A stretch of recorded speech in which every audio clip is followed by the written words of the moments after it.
Good afternoon and welcome to the Federal Executive Forum celebrating 17 years of showcasing excellence in government. I'm Luke McCormack. During today's show, we will discuss continuous diagnostics and mitigation with government and industry leaders. With me on today's show are Richard Grabowski, Acting CDM Program Manager, Cybersecurity Infrastructure Security Agency, DHS. David Updike, Director and Deputy Chief Information Officer, Office of Information Technology Operations, EPA. Lamont Yarborough, Chief Information Security Officer, HHS. Jamie Noble, Chief Information Security Officer, Office of Justice Programs at DOJ. Adam Langford, Senior Manager at Deloitte, and Shahid Quamar, Senior Manager, Federal Lead, DHS, Palo Alto Networks. Well, we've been on this CDM journey for about 10 years. It's amazing. And I would suffice to say that had we not been doing that, this journey that we're now on with zero trust architecture would be a lot more difficult. Really looking forward to getting an update where we are. Richard, we're going to start with you, Acting CDM Program Manager. Give us a state of state as to where we are with this program. Thanks, Luke, and happy fall, everyone. Good morning or good afternoon. It's been a really, really interesting journey over the last 10 years. You know, cyber never stays still. So we're happy to try to evolve with where industry is going. Where we are right now is we're in a really good place because we've finally been able to finish off the deployments of our new dashboard technologies, which is going to be of strategic importance for us, especially as we collaborate with our agency customers, try to get to a much more machine speed type of threat collaboration. So we're really happy that the new dashboards are out there. We're using them. We have finally started to get to the tail end of our EDR rollouts. So there's been a lot of that in kind of the media as well. So we've been working with our agency stakeholders over the last 12 to 16 months to really start to catalyze the things that are in the cyber EO. So we're in a really good position there. And we finally, for the first time ever, kind of going back to that point about the EO, have reconfigured our dashboards to kind of really get into the object level data that we have at the agency dashboards, right? And that's important because it allows us to provide almost like GPS coordinate level type of accuracy in terms of how we can identify risk and point them out for our agency colleagues. And that's been a huge increase in the effectiveness of which we can do our mission to help the federal enterprise with risk reduction. So very thrilled with where we are. And then, really excited to try to start our planning activities on zero trust, right? Really try to think through how to take bite-sized chunks of that complex paradigm, right? And so we're very early in those discussions internally on the program and are looking forward to what we can do for the next 10 years. Thank you. Sounds like definitely some nice crisp direction coming out of the White House. And David, you are the recipient of some of that crisp direction. So give us a top line as to how EPA is doing in their journey on rolling that capability out. I think we're doing a great job. We are, on a march of continuous improvement. We are marching down that path and working hard in the data quality initiatives and integrating with the new dashboard. I think one of the things I want to bring here today, I'm the one person here that's not a Chief Information Security Officer. Tanya Manning is our CISO. She couldn't be here today. I'm here in her stead, and I'm an operations director. And the biggest advance that I think we've made is the synchronization and integration between operations and InfoSec. We have a partnership. We work hand in hand together. We have a strong trust relationship, and our staff and our teams are working together to build out the capability and to exercise the capability. And I really think that's where we're bringing it home. Fantastic, and definitely a perspective that is super important in regards to the overall CDM journey. Lamont, you've been over there for a while, got a new Chief Information Officer in place, and HHS is an incredibly large agency. Give us a state of where you all are in rolling out this program. Thanks, Luke, and first and foremost, happy to be here, and thanks for having me. So great to see you, by the way.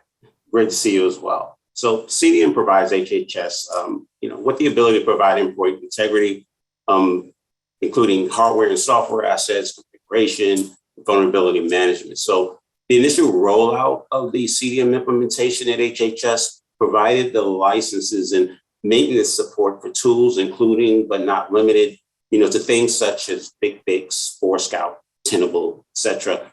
These provided the tools and sensors to determine what's on HHS's networks, right? And services in support of system architecture and design, tool development, governance, training, a myriad of other things as well, to include operations and maintenance. But overall, these mechanisms provided an enhanced level of fortification for our hardware and software and asset management, configuration settings management, vulnerability management, and other capabilities to improve the security of HHS's information technology. And maybe secondarily, the follow-on implementations of CDM provided additional benefits as well, including implementing privileged access management, credential management, tools such as SailPoint and CyberArk and Psychotic, Splunk, et cetera.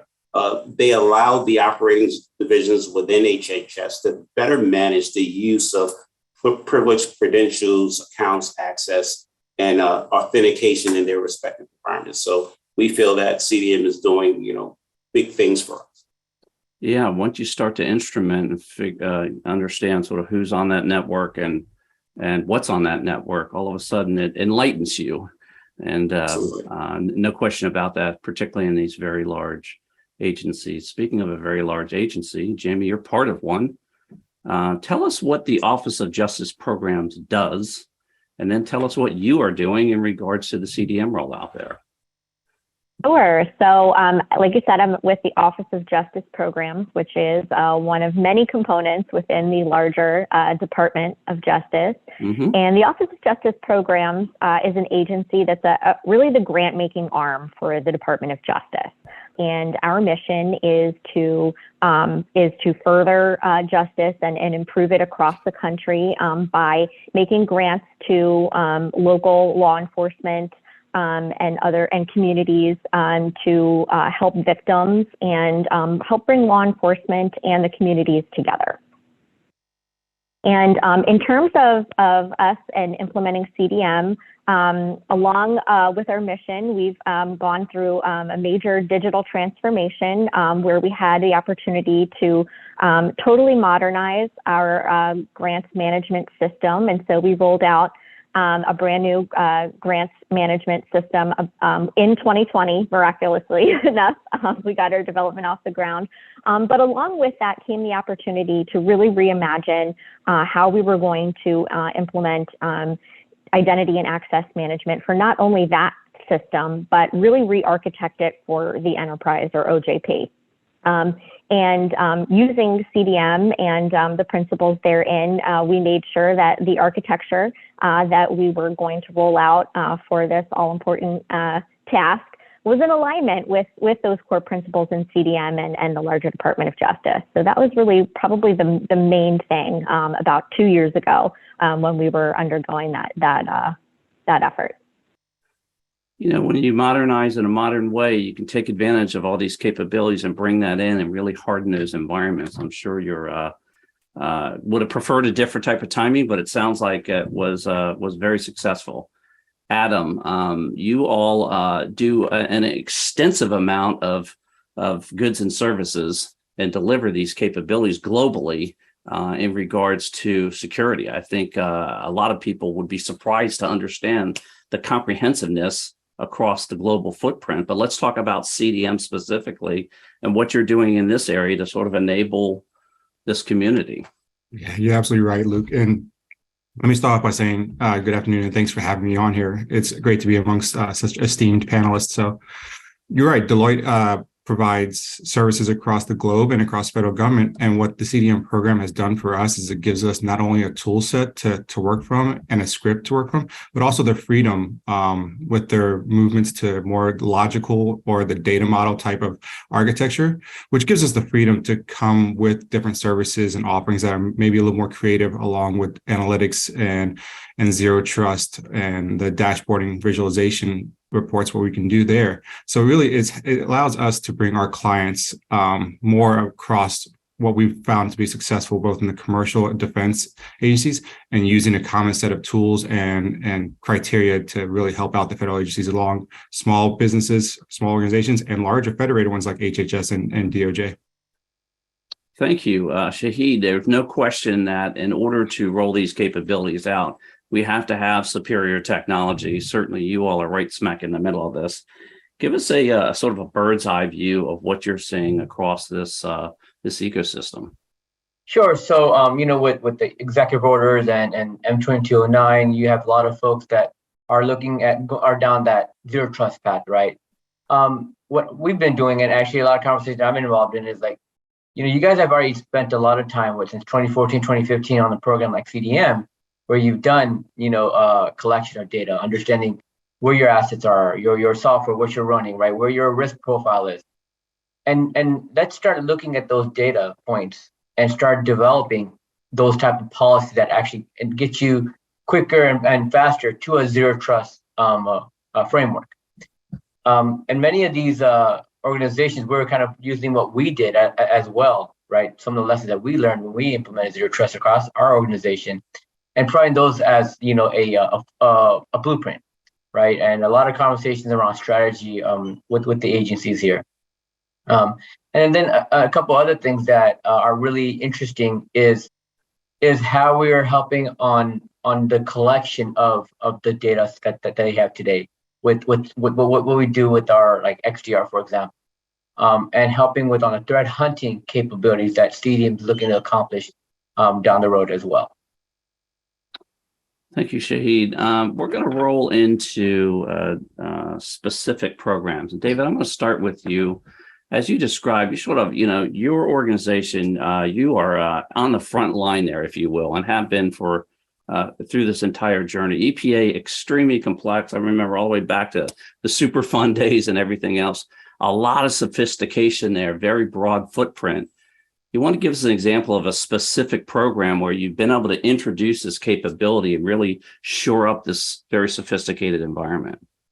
Yeah, well, certainly for us, I think it's vulnerability management and Log4j. So we were able. What was that second one? Log4j, in the Log4j context, right? Perfect. So, we were able to take our vulnerability management platform, step up our scanning from 72 to 24 hours, and then we were able to leverage our Microsoft tool set with automation to continuously detect and mitigate Log4j. We run those scripts continuously today, and really, as we've advanced the CDM program and laid out the infrastructure there, we have an enterprise view and we have an enterprise control set. We were able to touch every Windows endpoint without having to engage any of our local operations groups. We did it all centrally, and we continue to do it that way. So it's really the maturity of the enterprise approach to CDM and an enterprise approach to operations that's put us in a place to really be able to knock it home on 0 days. Fantastic, and super important that you can do that at an enterprise level. Now, Lamont, I know HHS, extremely large, huge, I'll call them operating components, because I don't know what you call the various entities inside of HHS, but they're an environment in their own right. Give us an example of a program you'd like to highlight, either inside of one of those, across the the superstructure that is helping you on this journey to secure your environment regarding CDM. Sure. Thanks, Luke. I'll speak from an enterprise perspective, and we call them optives and staff divs here within HHS. In the area of operations support, we upgraded the CDM solution to the latest version of Splunk and the Splunk technical add-ons. These upgrades, we feel, allowed us to migrate to OLF, which reduces data duplication and quality issues in support of effective asset management. So in improving the quality and accuracy of the data captured, we feel this will better identify and address data quality and reporting issues, produce more reliable and timely data, and enhance readiness for the DQ submission cycle events and the CDM dashboard usage, further improving HHS's overarching cyber posture. Everybody really clued in on that CDM dashboard. That's been a journey in its own right. And I think that the levels of maturity there are fantastic. I mean, that ultimately is your end state to really give that visibility that I know all of you are really very interested in. Adam, let me go over to you. Let's talk about, from your perspective, you're striped across these various agencies. You want to give us an example of one where you all have been able to implement something in regards to the CDM program with significant success, no doubt. Sure, absolutely. I think one of the big areas we have two. One's with Department of State, where we have been managing and deploying their identity access management program there, and understanding that their global presence and being able to do that, not just at the local level, but at the enterprise level has been, well, it's been challenging, but it's also given us an opportunity to refine how we do an efficient deployment and configuration to address people that move around from local branches to their forward deployments, their embassies and whatnot. So we found success in understanding the requirements, deploying it in a rigorous way, and then continuously improving and onboarding identities. And that's really kind of set them up, again, for the Zero Trust initiative that all these different organizations are facing right now. Really important that those tracks are laid down to set the table. Jamie, how about a specific program that you would like to highlight? Yeah, I think, again, I'd really like to highlight our identity and access management program Critical that we component implemented. Of all this, right? Yeah, absolutely. And for us, it was not only paramount that, we have a good solution, to manage and govern our internal identities. But as I mentioned, OJP is a grant-making organization, and we really are serving the public and those in law enforcement. And so it was really critical that we know who from the public is going to be able to access our systems and, get federal dollars. So we needed to have, ultimate, knowledge that those identities are, who they say they are. So we needed to validate those identities. And then when they're coming in, obviously we needed to make sure that they were using multi-factor authentication and that they were validated before they have access to those funds and to draw down. And then, a third component really was, because we are part of the larger Department of Justice, we really needed to federate identities from across the department. And so we really took the opportunity to be very thoughtful in the architecture that we were entering into, with the modernization of that program. I always said that that entity that's the Justice Program is small but mighty, and issuing tens of millions of dollars out there to the local law enforcement that's protecting all of us. So extremely important mission. All right, we're going to take a short break and we'll be back in just a minute. You're listening to the Federal Executive Forum, part of the Federal News Network. Welcome back to the Federal Executive Forum on Federal News Network. We are talking about CDM and the journey that we've all been on for 10 years. Shahid, I'm going to throw it over to you. We're asking about specific programs, and you are in a situation there where you're, again, striped across all these various agencies. Give us an example of one program you'd like to highlight. For us, really, it would be our own journey, right? And where we went from, around our automation, around our security operations center and Zero Trust. Okay. That was a 3-year journey for the organization. And a lot of that conversation that we have with our customers is what are we trying to accomplish when it comes to Zero Trust, right?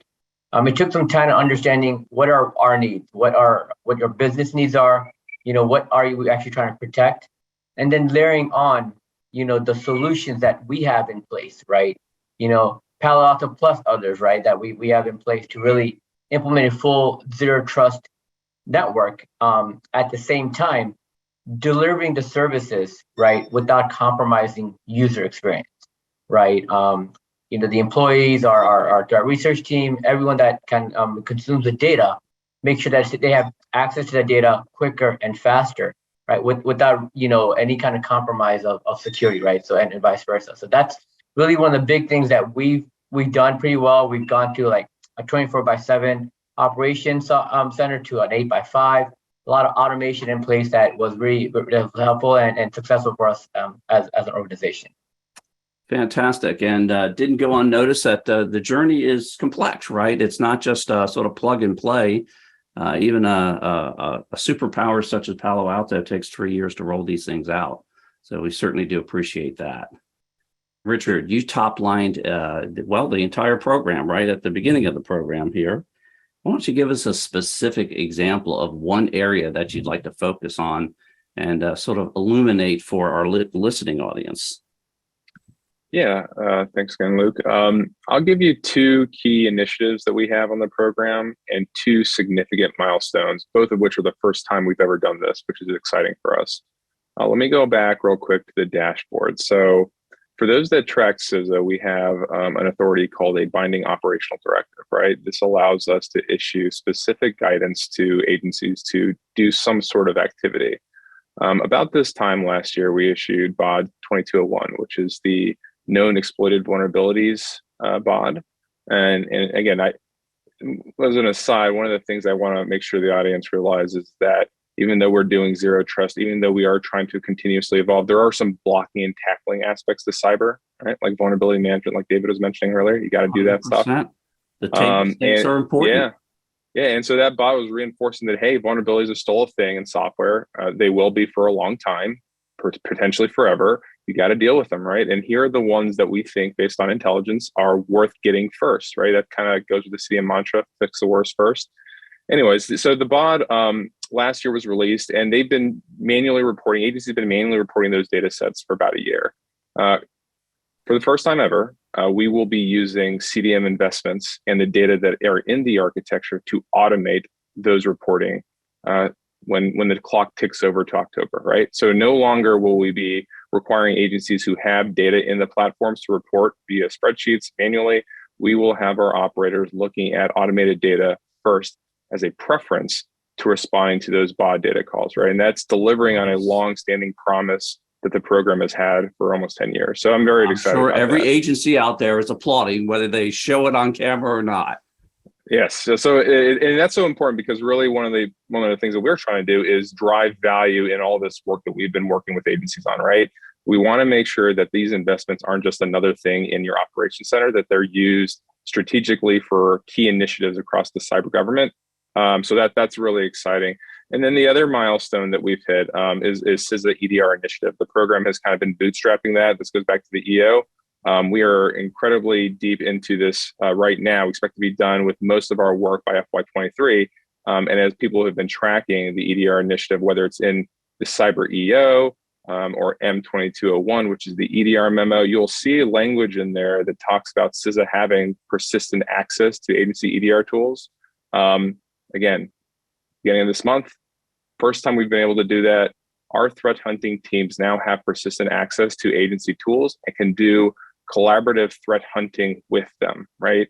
And this is incredibly important because it changes the paradigm for CISA, before of us being a reactionary agency, for us being now a proactive agency and helping agencies identify risk in near real time, kind of changing the game to a collaborative operations type of setup. And you know, the one of the things I hope the agencies appreciate is that everybody really likes a second set of eyes. You know, we're not there to take day-to-day operations over. We're really there looking for specific things, double checking things, helping you identify things you may have missed if that's the case. And so I'm really excited about kind of where CISA is going to really provide a lot more value to our agency customers on initiatives such as this. Yeah, and I think that the extra set of eyes, I'm sure, is appreciated, particularly if you can do it in sort of a pull fashion, and it's not, you know, a bunch more calories that they have to use to be reporting, et cetera. Well, let's talk about priorities. And David, I'm going to start with you and give us your top couple of priorities that you all are focused on regarding CDM for this year, or perhaps, you know, coming up now. We're at the end of the fiscal year, going forward. Sure. And, you know, we're on a march of continuous improvement and have been for years. You know, our focus is out there really data quality, getting our numbers aligned, aligning our devices with FISMA boundaries, tightening up our data, endpoint detection and response, complying with 2201, deploying our EDR agent across the endpoints tool integration, getting our tools better integrated, Forescout with our ticketing management, Priv and user management solution, and additional integration with our edge services.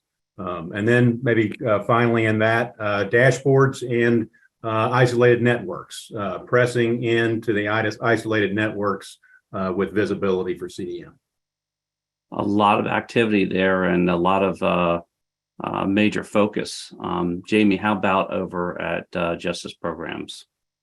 Top 2 or 3 priorities for you for this year? Yeah, absolutely. So certainly aligning with the things that were outlined in the cybersecurity executive order, which I think is actually a great kind of just hearken to the CDM program. So a lot of the things that were outlined in there and that are kind of masquerading as a new requirement are really just things that are kind of mapped back to the tenets and the poles of CDM. So I think that that's really important for agencies to remember in terms of, it seems like there's all these new mandates and new requirements, but really if you're holding fast to those core principles, you're already well on your way to achieving success in that area. And so for us, it's really taking advantage of the tool sets that are made available by CDM in terms of meeting those mandates. And for us, it's rolling out EDR. I think that's a really high priority for me at the Office of Justice Programs, but also the larger Department of Justice is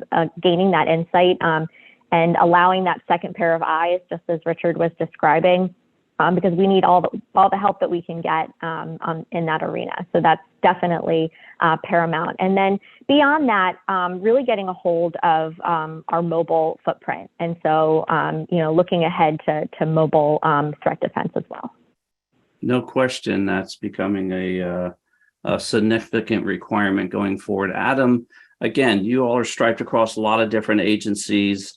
What's the demand signal? What's the priority requirements that you all are seeing going forward?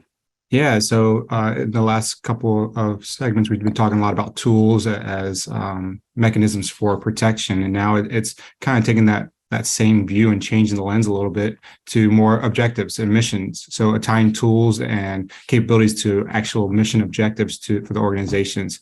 It's no longer just about what's a silver bullet tool that's going to solve my problems. It's going to be how do I continue to evolve my capabilities, leveraging tool sets across different use cases, and then getting the best value out of my deployments. So to us, it's driving value for our clients. Up the value chain, as they say. We started with what's on your network and then who's on your network and instrumented that, lit it up like a Christmas tree. And now we're really pushing up this value chain with the dashboards, et cetera. Lamont, what would be your top 2 or 3 priorities that you're going to focus on this year? Sure. Look, of course, we have a few over here at HHS as well. I think I heard Jamie over at DOJ mention EDR. We too are seeking to improve in that space, of course, through EO 14028. The CDM program, sought to improve malicious, cyber activity detection on federal networks through this government-wide endpoint EDR system. So CISA through CDM has been working throughout FY22 to document close gaps in enterprise EDR coverage in, the civilian executive branch agency. So through this partnership, HHS has been deploying EDR capabilities to meet the requirements of the EO and OMB mandates. And to date, we've successfully procured 100,000 plus endpoint licenses to satisfy the need across our 10 operating divisions. And I guess I'll mention another priority is in PAM, Privileged Access Management.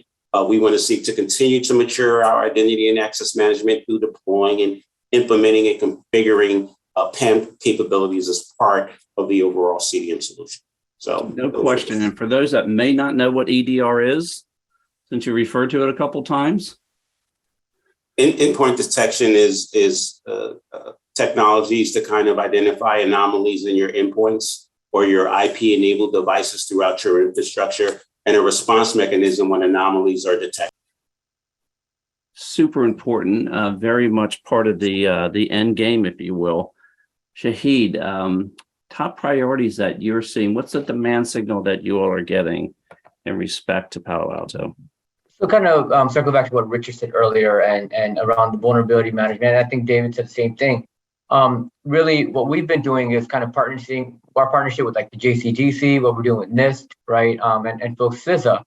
We're working on automating the detection of like the known exploit vulnerability catalog, right? The CISA KEV. What we're doing around our CLAW and automating the logging ingestion, right? So that we're integrated with the CLAW to provide you that initial insight and data points. But what's really been successful is the automation, how quickly we're able to get those vulnerabilities in and provide our customers with the report of, hey, based on the current BOD, this is what we're seeing in the environments, and that way we can prioritize what needs to be remediated quicker and addressed first with our agencies. Super important element of the entire ecosystem. Richard, you top-lined a lot of different activities there. Give us your sort of top couple of priorities that you're focusing on for the next year. Yeah, so as some people might not know, we're turning 10. So it's our decennial, our first one, right? We're very excited about that. So what we're trying to do, what's going to be a very large priority for us, is to try to figure out how to evolve the program for the next 10 years, right? Nothing stays still in cyber, and our contracts that kind of drive the program start to kind of terminate early calendar year 24, right? So we have to start our strategic planning now. And so we're all taking a good look, doing a lot of soul searching to figure out, hey, what's working, what's not working, what has changed. To wit, there is a lot of things that we can do to make CDM, quote unquote, easier for our customers, especially when it comes to things like data integration. We want to be a lot more nimble, a lot more modular, a lot more flexible to allow agencies to do CDM the way that they want to do it, and to us to come in with a very tailored model for support to help them get to that destination. And so that's kind of the principles that we're looking at to try to evolve the program to really be the best support element we possibly can on doing CDM. So that's a big thing that we'll be spending a lot of our cycles on. We wanted to continue to demonstrate value in the tools that we provide. So continue to put out operational use case for the dashboard. We talked about automation reporting of KEVs and vulnerabilities earlier. I also want to move into automation of FISMA metrics as well. That's a key thing for us that we want to look to do. We want to supercharge our mobile efforts, which I think some people mentioned earlier. So moving into enterprise mobility management, mobile threat defense, getting those telemetry sets into the dashboard to further kind of supercharge the automation part that we were talking about earlier. And then, of course, can't talk about future without zero trust. We want to take a little bit more of a deliberate planning approach when it comes to zero trust. We are looking at certain industries like identity as a service, SASE or ZTNA, whatever you want to call it, to try to figure out how those capabilities relate to CDM, how they relate to zero trust, and what is the best way for us to offer that to our constituencies to help them build foundational parts of zero trust and kind of mature out of that. A lot of moving parts there, and all super important. Got a lot of head nods on that FISMA. I think there's not a person on this panel that wouldn't love to see a push button FISMA metric scorecard in the future. And it's sort of like ATO in a day, right? Super important activities. Well, let's start talking about the question that, quite frankly, is one of my favorite ones. And oftentimes we don't get to it, but it's about lessons learned. We've got a lot of horsepower, a lot of heavyweights on here. You are really leaning in on this program. I always like to share the lessons learned in regards to the journey that you've been on. David, I'm going to start with you. You've got the boots on the ground. You're completely operational there. You pointed that out to us. Give us some lessons learned, because, across these agencies, everyone's at a different point in time. And I always think this is super valuable to the community. Sure. I think it really is on the softer side. People and process implement the technology in the program. So trust and commitment and collaboration up and down the stack are fundamental to execution.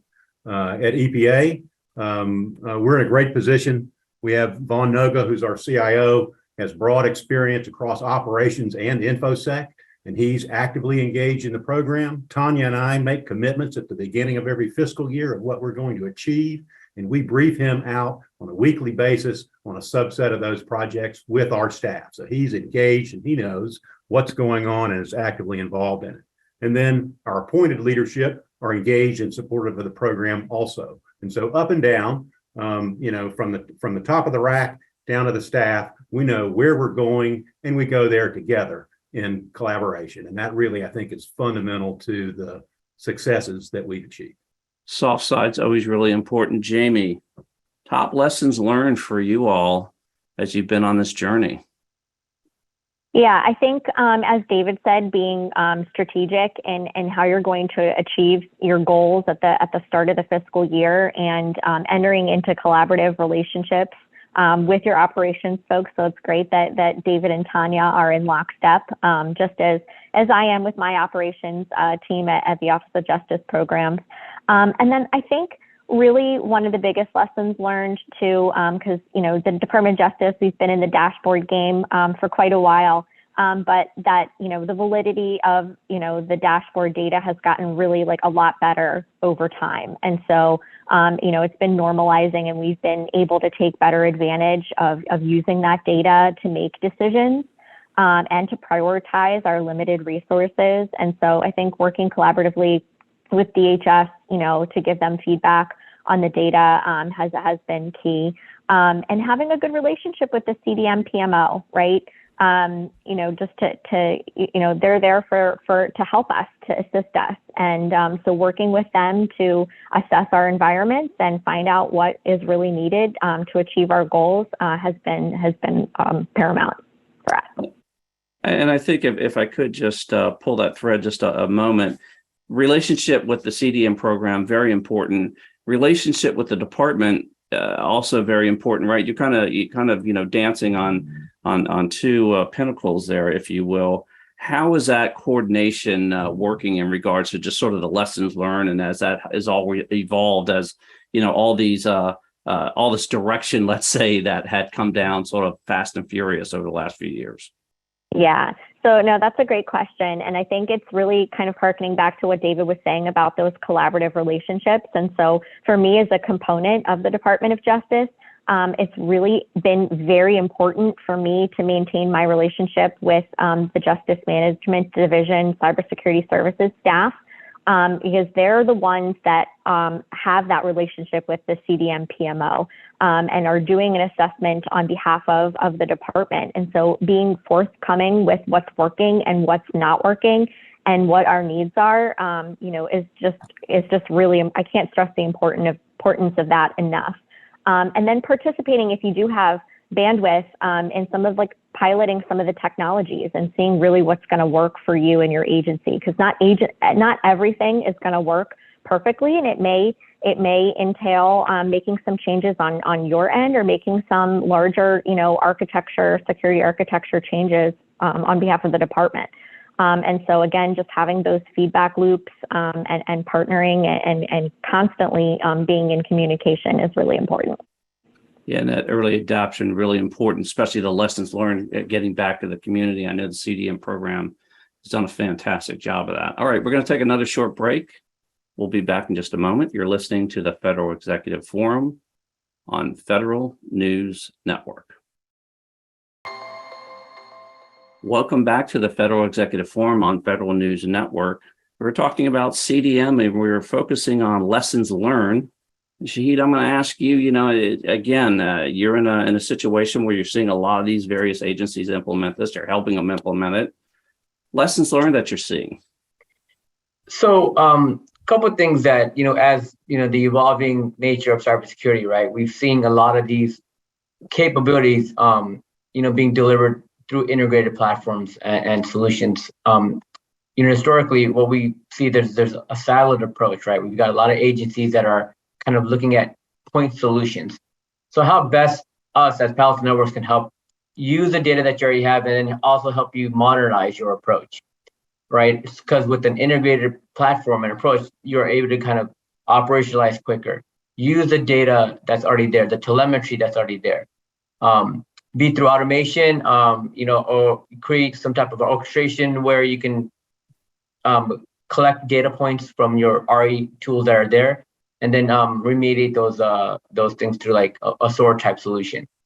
But really, it's we're working with a lot of the various customers, how we can provide a lot more than just, hey, you got firewalls, you got SASE, you got a lot of these aspects that we can do as an integrated solution and a partner with the agency. So then we can grow and mature your organization and address, again, the dynamic world of cybersecurity. Top lesson learned, share lessons learned. It's fantastic. And Richard, I know that you all are doing a great job of pulling all that information in, redistributing it out there. Give us the top lessons learned from where you sit. I'll go with the soft ones, soft side of this, because I don't want to focus too much on the tech. The customer experience is so critical here. I had mentioned trying to evolve the program to meet the needs exactly what agencies. I think we're still going through that kind of evolution of bringing our customers to the table in very important decisions. For example, tool selection or what kind of technologies that they want to use, right? That's so important because, the program can buy tools very well. We've gotten very good at that. But that's not really kind of what we're after. What we're after is do these investments live beyond the life of CDM, right? Are these important strategically for your organization? And that's only going to happen if the right governance is in place, the right customer decisions or buy-in is there.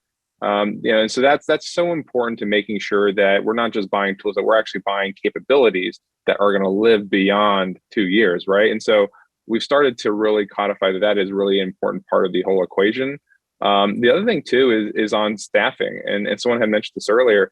Like there is a huge shortage of not just cyber staff, but IT expertise in general, right? And that's going to be around for a very, very long time, right?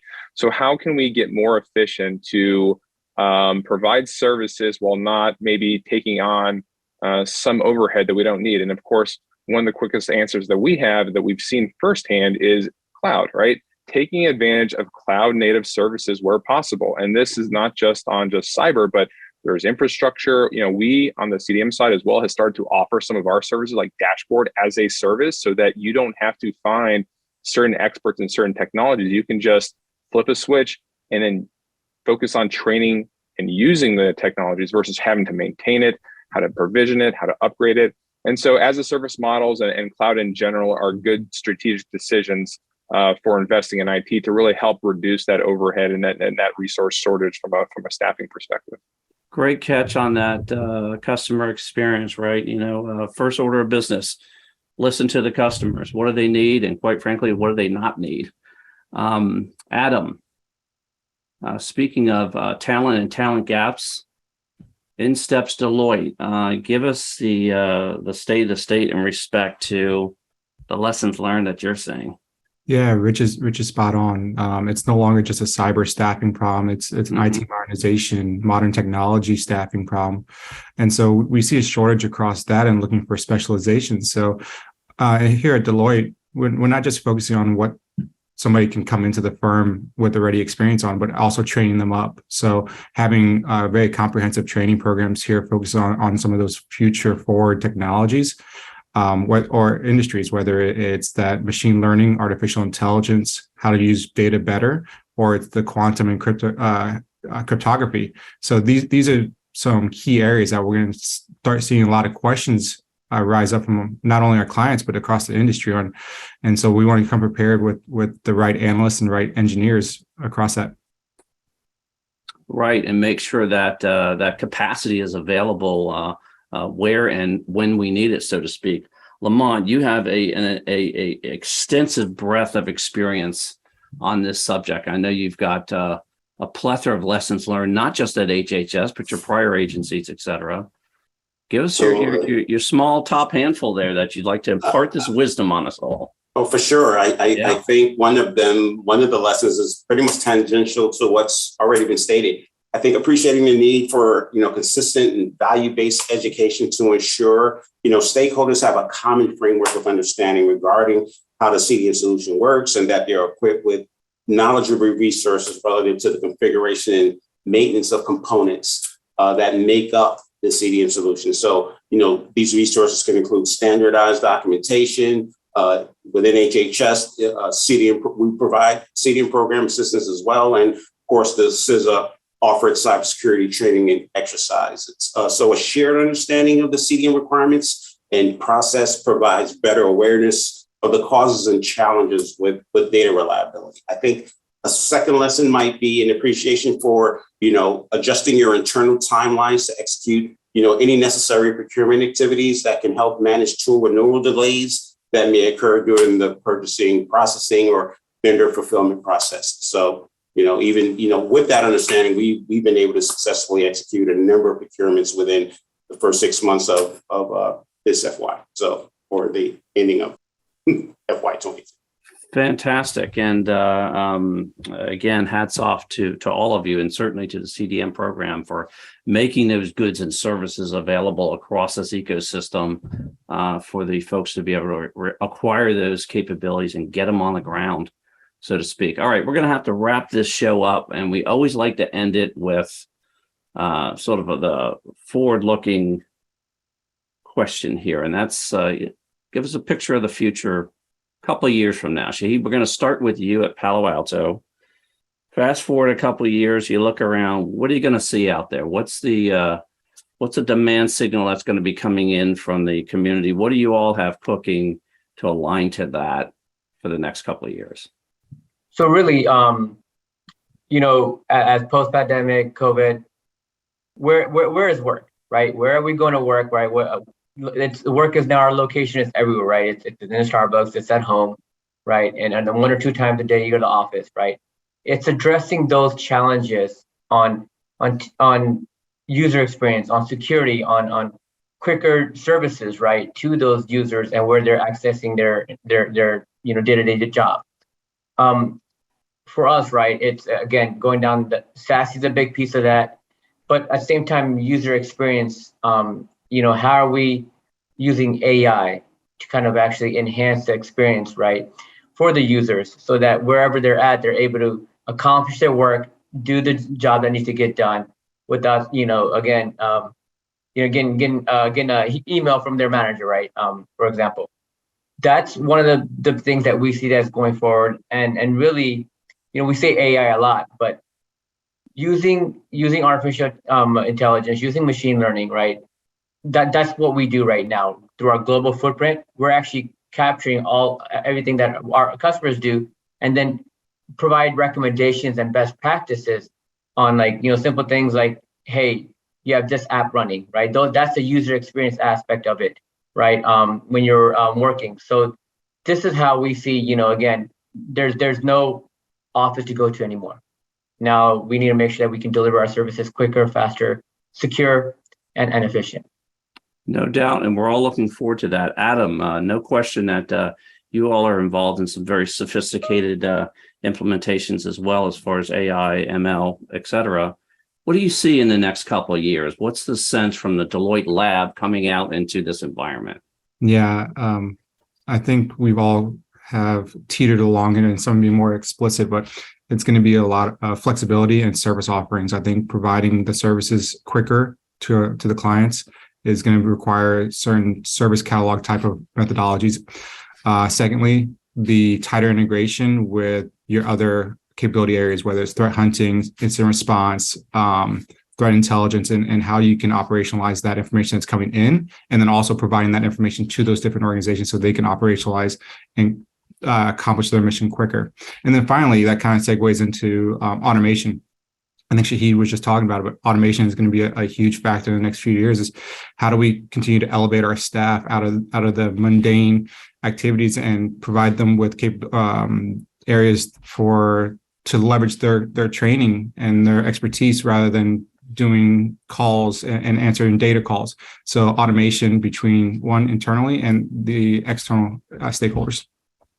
Absolutely, and we certainly look forward to that. Jamie, let's say in a couple of years, you've got your identity management nailed down. Sounds like you're working on the mobile. Perhaps that's well on its way. What do you want to see over there at OJP in a couple of years? What I'd really like to see is a way that we can continue to ensure that really all employees, so we've mentioned, there's a shortage of IT security professionals and IT, professionals across the space, right? I think that we need to find a way really to feel and ensure that all employees really feel invested in cyber and that they're continuously diligent, right? So I think that that's one way that we can kind of enhance that and further our mission to protect the mission and enable agency missions, right? And I think, though, that we also just need to continue, and I think CDM has done a great job of this, finding ways to minimize the impact, because I think that we're always going to have that dance, right, between, our adversaries and how advanced they are, and technologies are always going to be evolving. And so I think if we can find a way to really minimize the impact to the overall mission while we're securing that, I think that that's going to be that sweet spot. Fantastic. Lamont, a couple of years from now, you've got a lot of moving parts over there. Again, big agency. What's the expectation that perhaps you and the CIO are focusing on and want to achieve over the next couple of years? We want to continue, at least from a CDM perspective, I assume is your question. Yes. Sure. Of course. We certainly want to overcome some of the challenges we feel are key to our success. One of which is within, the compliance area. Like many other organizations, CDM, of course, is just one of many initiatives that is part of HHS's cybersecurity program. But with that, resources are shared across all of our initiatives, and therefore have competing priorities that can limit the availability and impact of timelines, delayed adoption, implementation, maturity, et cetera. You name it, it runs the gamut. So additionally, organizations with unique environments and security requirements often require customized approaches for upgrades and migrations to capabilities. So, this approach may require additional time to determine paths forward and address technical challenges. Of course, part of EO 14028 is, the move with cloud adoption. And again, with a federated organization such as HHS, what is a given is that there will always be unique environments with varying levels of technical competency and maturity and wherewithal. So to implement and realize the benefits of cloud technology, we have to diligently work to shift culture and provide accompanying strategies to adjust for constant improvement methods. So this can sometimes be difficult when it comes to changing long-term mindsets, but we're working hard to achieve the outcomes that CDM and other technologies provide. No question. And just so the audience has an appreciation, the size of HHS, just roughly? Size of HHS from a personnel employee standpoint. Employee standpoint, there are roughly, take a few thousand, 90,000 or so federal employees. Yeah. Big agency, a lot of moving parts. Absolutely. Appreciate that. David, give us your perspective of where do you want to see that operating environment that you're currently running? What do you want that to look like in a couple of years from now? What's sort of your target over the next couple of years?